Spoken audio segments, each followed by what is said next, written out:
கோவை சத்தியமங்கலம் தேசிய நெடுஞ்சாலை வழியாக சென்ற டிப்பர் லாரியை ஓட்டுநர் கவனக்குறைவாக திருப்பியதால் பின்னால் வந்த அரசு பேருந்து டிப்பர் லாரியின் பக்கவாட்டில் மோதி சாலையோரம் இருந்த பள்ளத்தில் இறங்கியது. இதுகுறித்த மேலும் விவரங்களை செய்தியாளர் தங்கராஜ் வழங்க கேட்கலாம். தங்கராஜ், வணக்கம். இந்த விபத்து குறித்து மேலும் சொல்லுங்க. வணக்கம். ஈரோடு மாவட்டம் சத்தியமங்கலத்தில் இருந்து 30க்கும் மேற்பட்ட பயணிகளை ஏற்றிக்கொண்டு பாயிண்ட் டு பாயிண்ட் அரசு பேருந்து ஒன்று கோவை செல்வதற்காக சத்தியமங்கலம் கோவை தேசிய நெடுஞ்சாலையில் சென்று கொண்டிருந்தது. பேருந்தை டிரைவர் சரவணன் ஓட்டினார்.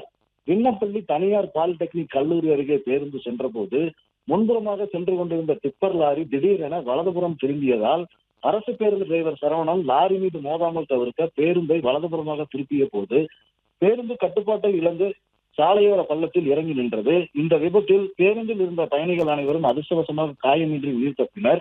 விபத்தில் பேருந்தின் முன்பக்க கண்ணாடி உடைந்து சேதமடைந்தது. இதனைத் தொடர்ந்து பயணிகள் அனைவரும் பத்திரமாக மாற்று அரசு பேருந்தில் ஏற்றி அனுப்பி வைக்கப்பட்டனர். இந்த விபத்து குறித்து குன்சிபுளியம்பட்டி போலீசார் விசாரணை நடத்தி வருகின்றனர். இதற்கிடையே விபத்து நடந்த சிசிடிவி காட்சி தற்போது வெளியாகி பரபரப்பை ஏற்படுத்தியுள்ளது. போலீசாரின் முதற்கட்ட விசாரணையில் டிப்பர் லாரி ஓட்டுநர் கவனக்குறைவாக லாரியை வலதுபுறம் திருப்ப முயற்சித்ததால் விபத்து நிகழ்ந்தது தெரிய வந்துள்ளது. விவரங்களுக்கு நன்றி தங்கராஜ். பிளே ஸ்டோர் மற்றும் ஆப் ஸ்டோரில் இருந்து பாலிமர் செயலியை QR கோடு மூலம் பதிவிறக்கம் செய்யுங்கள். செய்திகளை உடனுக்குடன் பெறுங்கள்.